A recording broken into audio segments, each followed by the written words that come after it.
Hey guys, bienvenue sur la chaîne, comme toujours c'est Fabrizio. Préparez-vous, le mois d'août est là et quel que soit votre fuseau horaire, le marché des transferts est en pleine effervescence. Les mouvements se multiplient et je serai présent tout au long du mois d'août ainsi que durant les premiers jours de septembre pour vous tenir informé de toutes les dernières actualités. De nombreux Here We Go sont encore à venir et énormément de dossiers vont évoluer. Merci à tous ceux qui sont déjà abonnés à la chaîne et qui suivent quotidiennement les informations. Le mois s'annonce extrêmement chargé, mon téléphone n'arrête pas de sonner, mais il est temps de faire le point sur les principales informations du jour. Je tiens à parler de tous les clubs, pas seulement des plus grands, car de nombreuses opérations importantes concernent également les autres équipes. Commençons avec le transfert de Sangaré, qui quitte le RC Lens pour rejoindre Brentford. C'est un Here We Go. Le milieu de terrain malien va passer sa visite médicale en Angleterre avant de signer son contrat. L'opération est conclue pour un montant de 41 millions de livres sterling, ce qui constitue un record pour Brentford. Sangaré était suivi par plusieurs clubs européens grâce à son immense potentiel. Mais c'est bien Brentford qui a remporté la bataille. Le transfert est totalement bouclé et le club anglais s'offre un renfort de grande qualité au milieu de terrain. Autre dossier très attendu, Antonio Silva. Le défenseur portugais faisait partie des joueurs les plus convoités en Europe depuis plusieurs mois. Lorsqu'on évoque les jeunes défenseurs les plus talentueux du continent, Antonio Silva est toujours cité parmi les meilleurs. Aujourd'hui, le dossier est définitivement conclu. Comme annoncé en exclusivité ce matin, Antonio Silva va rejoindre Bournemouth et c'est un Here We Go. L'accord était prêt depuis près de 2 semaines, mais Benfica attendait de valider sa qualification européenne avant de donner son feu vert définitif. Le club portugais s'est imposé 5-0 et a obtenu son billet pour les compétitions européennes. Benfica peut désormais autoriser officiellement le transfert. Le joueur s'est envolé pour passer sa visite médicale et signer son contrat. Le montant de l'opération s'élève à 25 millions d'euros, auxquels pourront s'ajouter 5 millions d'euros de bonus. Antonio Silva sera donc le nouveau défenseur central de Bournemouth. Bonne chance au défenseur portugais pour cette nouvelle étape de sa carrière. Restons en Angleterre, du côté de Londres, et plus précisément à Chelsea. Nous avons beaucoup parlé des arrivées ces dernières semaines, avec plusieurs recrutements importants. Le club a notamment investi 52 millions de livres sterling pour Jamie Gittens, a également recruté Jorel Hato ainsi que Morgan Rogers. Chelsea a été très actif sur le marché des transferts, mais les départs vont désormais prendre une importance considérable. Comme est revenu à la charge pour Trevoh Chalobah. Le club italien a transmis aujourd'hui une nouvelle offre de 30 millions d'euros garantie à Chelsea. Une première proposition de 25 millions d'euros plus 5 millions de bonus difficiles à atteindre avait été refusée. Une seconde offre de 25 millions plus 5 millions de bonus facilement réalisables avait également été rejetée. Cette fois, les 30 millions d'euros sont garantis. Même si une très faible partie de la somme reste liée à de petits bonus d'1 ou 2 millions d'euros, Chelsea percevra bien un montant garanti de 30 millions d'euros. À Combe, la confiance est grande. Le club estime avoir présenté la meilleure offre possible à ce stade du mercato et espère désormais obtenir le feu vert de Chelsea afin que le joueur puisse passer sa visite médicale et signer son contrat. Trevoh Chalobah s'est déjà mis d'accord avec le club italien. Son contrat est prêt et il devrait percevoir un salaire de 4 millions d'euros net par saison. Le défenseur souhaite rejoindre l'Italie. Tout est donc réglé du côté du joueur. Il ne manque plus que l'accord définitif de Chelsea. Benoît Badiachil pourrait lui aussi quitter Chelsea dans les prochains jours ou les prochaines semaines.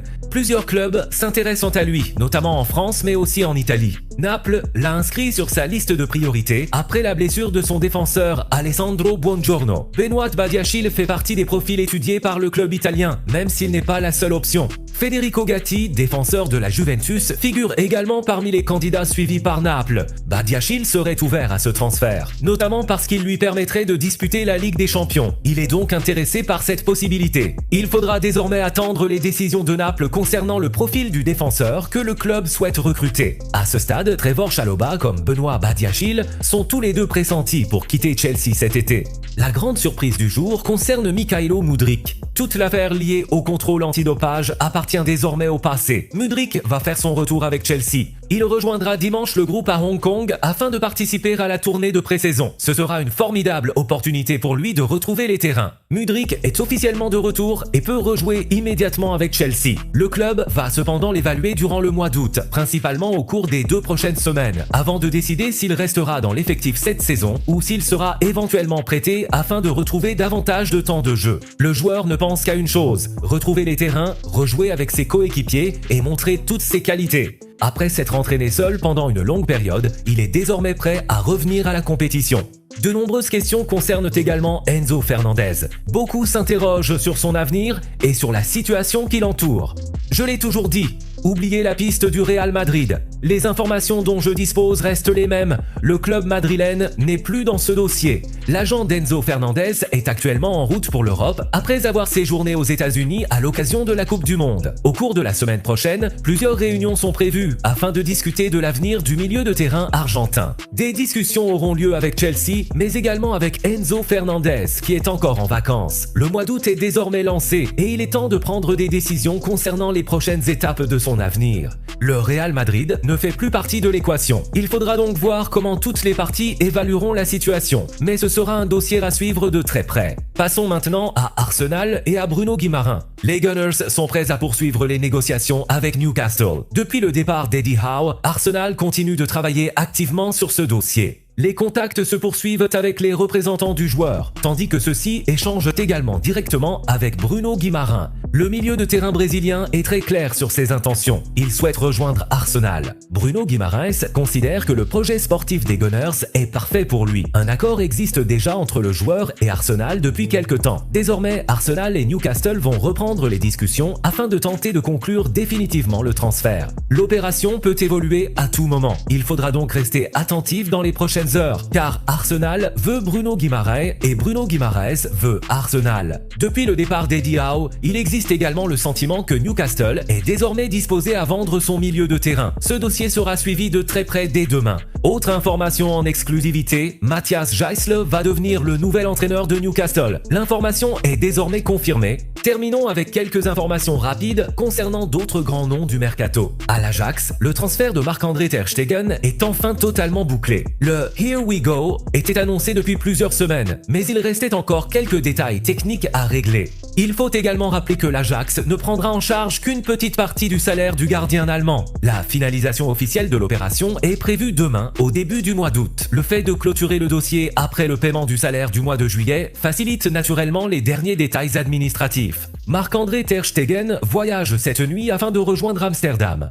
Dès demain, il sera officiellement présenté comme nouveau joueur de l'Ajax et deviendra le nouveau gardien du club néerlandais. Toujours du côté de l'Ajax, une autre grande surprise concerne Julian Brandt. Le milieu offensif allemand discutait avec deux clubs anglais ainsi qu'avec un club italien. Leeds United faisait notamment partie des équipes très intéressées par son recrutement. Malgré ces sollicitations, Julian Brandt a choisi de rejoindre l'Ajax. L'accord est totalement conclu et le contrat est signé jusqu'en 2029. Il s'agit d'une très belle opportunité pour le joueur, tandis que l'Ajax continue de construire un effectif particulièrement ambitieux. Après les arrivées de Marcos Leonardo, de Marc-André Ter Stegen et désormais de Julian Brandt, le club néerlandais réalise un mercato très actif avec plusieurs noms prestigieux. Voilà pour les principales informations du jour. Comme toujours, je continuerai à vous tenir informé de toutes les évolutions au cours des prochaines heures, pendant la nuit et dès demain matin. Le mois d'août est lancé et les grandes informations mercato continuent d'arriver. N'oubliez pas d'aimer cette vidéo, d'activer la cloche des notifications, de vous abonner à la chaîne et de rester connecté. Comme toujours, laissez vos commentaires, je les lis tous. À très bientôt et merci à tous.